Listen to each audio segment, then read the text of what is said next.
Olá, primeiro ano do ensino médio. Hoje nós vamos ter uma aula de língua portuguesa, ministrada por mim, professora Lidiane Neves.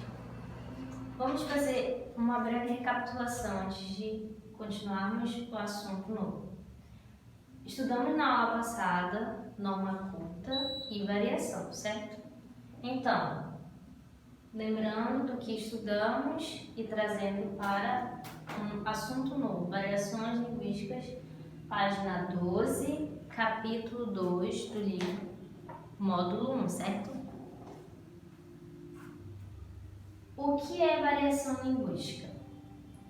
Certo? O livro define variação linguística, página 12, como um fenômeno pelo qual é possível compreender que a língua não é um sistema imutável. O que isso quer dizer? Que a língua ela é mutável, ela muda, certo? Ao longo do tempo e por diversos fatores, como histórico, geográfico, sociocultural, certo? Então, dentro desses fatores nós veremos dois, histórico e geográfico, certo?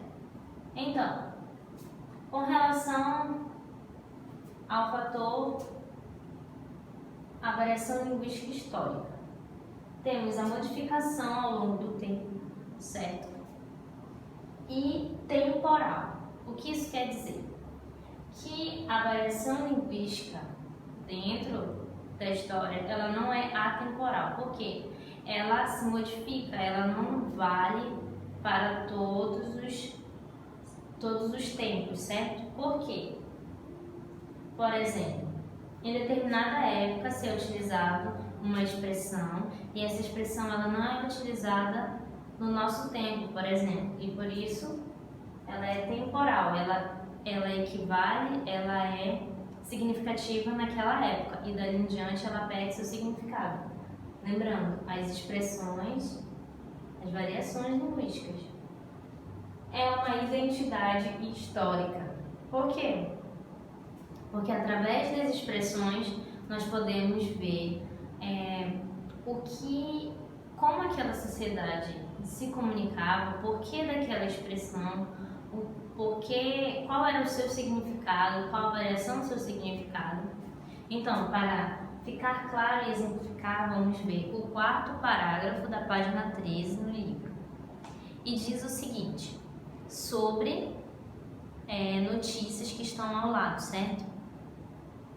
No texto da década de 1920, a grafia de algumas palavras, como dali, jornais e meses, apresenta diferenças em relação às válidas hoje no Brasil. Por exemplo, meses. Percebemos que a palavra meses, na década de 20, era grafada com Z, certo? E atualmente perdeu-se. Houve uma modificação, ela é grafada com S.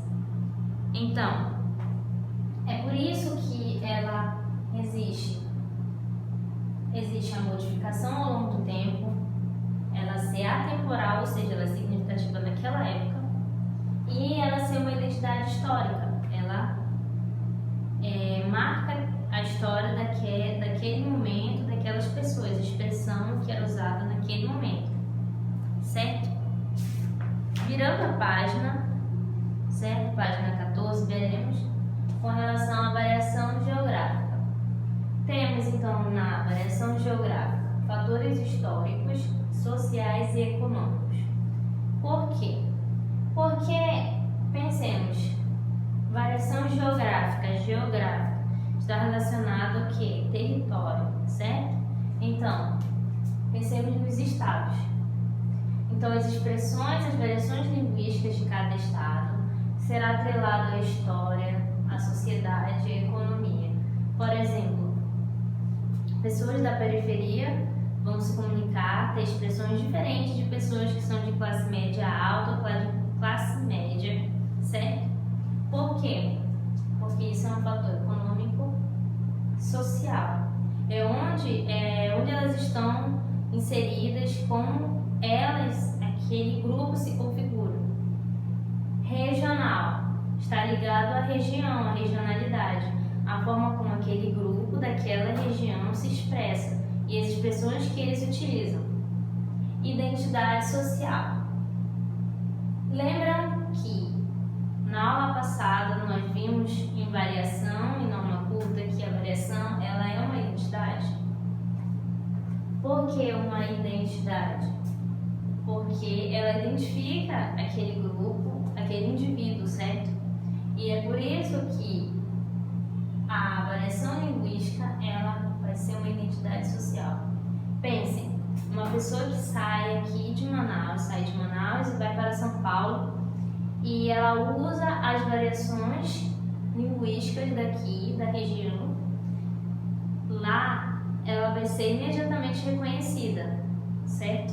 Por quê? Porque a variação ela funciona como uma identidade social. Vejamos aqui o exemplo na página 14 do livro, que ele fala sobre a variação geográfica. No último parágrafo, que a variação geográfica ela é facilmente percebida entre os falantes brasileiros, certo? Por exemplo, irado, meu irmão, expressão de contentamento com algo ou alguém típica do Rio de Janeiro. Bate, interjeição típica dos falantes do estado do Rio Grande do Sul para demonstrar surpresa, admiração. Trem bom, exclamação de contentamento muito utilizada por falantes de Minas Gerais. Oxente, expressão de assombro muito comum entre falantes da região Nordeste. Pai d'égua, expressão muito utilizada na região Norte para demonstrar deslumbramento, espanto. Bora carrear esse peixe, expressão originária da região Centro-Oeste, que significa retirar o peixe da água do rio e puxá-lo para a margem. Certo? Vamos observar algo aqui, importante frisar, que, por exemplo, aqui o livro nos traz que pai d'égua é uma expressão utilizada na região norte, certo? Mas, por exemplo, no Pará, no estado do Pará, as pessoas utilizam uma expressão, certo? E que ela é uma identidade, ela é específica de lá, daquele estado. E aqui no Amazonas nós temos as expressões, específicas do nosso estado. Lembrem-se disso, que as variações linguísticas, elas são diversas e dentro de cada região, de cada estado, de cada cidade. Então, é por isso que ela é mutável e ela é inúmeras, e por isso que existem inúmeras variações, certo? Então, com base no que nós estudamos e no que nas aulas passadas, proponho a vocês a atividade para casa da página 15 a 20, certo? Sobre a variação linguística, histórica e geográfica.